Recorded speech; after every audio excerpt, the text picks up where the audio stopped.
돈 벌고 싶으세요? 그럼 딱 7분만 이 땅. 안녕하세요. 이땅TV의 이땅입니다. 이땅TV에서 제주도 땅에 대해 집중 소개를 하다 보니까 많은 제주도 관련된 질문이 많이 오고 있는데요. 그 중에서 두 가지 공통적인 질문에 대해서 이야기해 보려고 합니다. 문의해 주시는 분들이 주로 노후에 집을 짓고 살만한 땅을 미리 준비해 두고 싶다 라는 분들이 있는데요.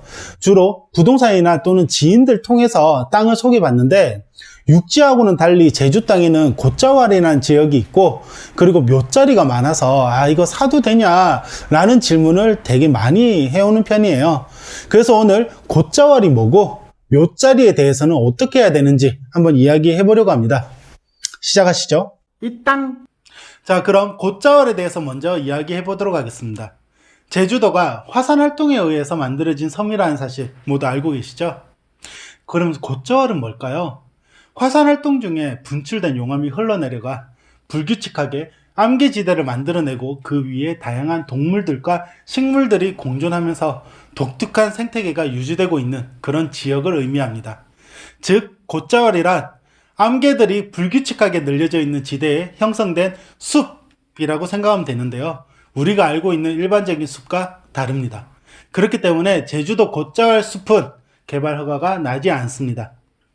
곶자왈이 제주도에서 중요한 의미를 가지고 있는 이유가 있습니다.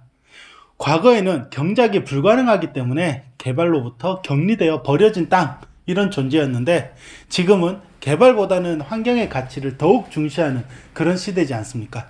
그렇기 때문에 오히려 자연 생태계가 잘 보존되어 있는 보존 가치가 아주 높은 그런 지역이다 라고 생각하시면 되고요.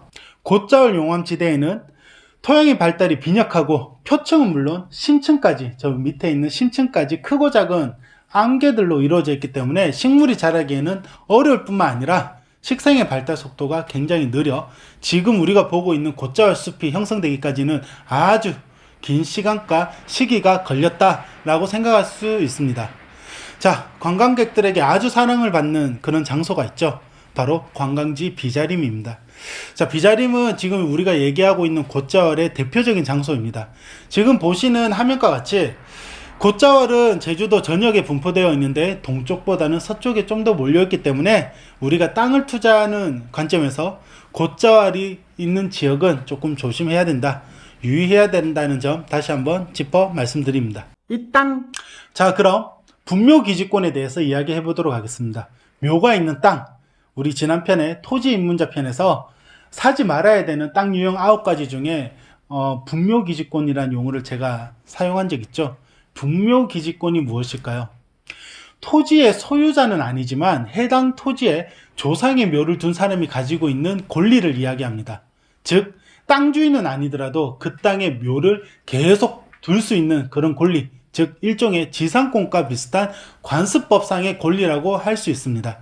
무덤의 땅 소유권이 타인에게 넘어갔을지언정 제 아무리 땅 주인이라 해도 개발 과정에서 허락 없이 남의 묘지를 파내는 행위는 현행법상 처벌의 대상이 되죠. 그래서 분묘기지권이 있는 땅은 죗값을 못 받는 경우가 비일비재합니다. 제주도는 현무암으로 묘지를 만들기 때문에 땅과 묘의 경계 구분이 확실해 묘가 눈에 잘 띄는 특성이 있습니다. 그렇기 때문에 초보 투자자들은 특히 주의해야 합니다. 그런데 땅 주인 입장에서 한번 생각을 해보죠. 굉장히 억울하겠죠? 그래서 분묘기지권의 부작용을 고려해서 정부가 2001년을 기점으로 법률 개정을 했는데요. 2001년 이후에 새로 생긴 묘지들에 대해서는 분묘기지권을 인정하지 않게 되었습니다. 다만 그 이전에 설치된 묘지는 적용이 다 되므로 참고하셔서 주의하시길 바랍니다. 자, 분묘기지권은 두 가지 종류로 구분이 됩니다. 후손을 모르는 경우, 그리고 후손이 있는 경우입니다. 후손이 있다면 당연히 땅 주인이 연락을 해서 이장을 권유하면 되는데 문제는 분묘기지권을 내세워서 이장 비용을 거액으로 요구하는 경우가 태반이고 또는 협의가 잘 되지 않아 이장이 거부된다면 차악의 경우로 땅의 모든 행위가 묶여 골치 아픈 상황에 맞게 됩니다. 반면 후손을 모르는 경우는 어떻게 해야 될까요? 일단 중앙일간지를 포함해서 일간신문의 2회상 분묘에 대한 연고자를 찾는다는 공고를 게시하고요. 그리고 묘지 근처에 현수막을 통해서도 똑같이 공고를 게시해야 합니다. 그리고 2개월이 지나도 후손이 나타나지 않는다. 그러면 유고를 납고라거나 이장할 수 있는 허가가 떨어지게 됩니다.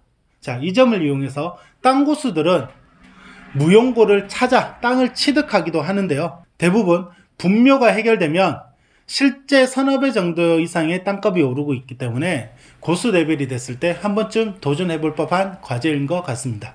자, 오늘은 제주도에서 땅을 볼 때 유의해야 되는 곶자왈 지역과 그리고 묘가 있는 땅, 분묘 기지권에 대해서 집중적으로 알아봤습니다. 자, 제주도의 땅을 통해서 부자가 되실 분, 이 땅TV에서 큰 도움이 되시길 바랍니다. 오늘 또 시청해 주셔서 감사합니다.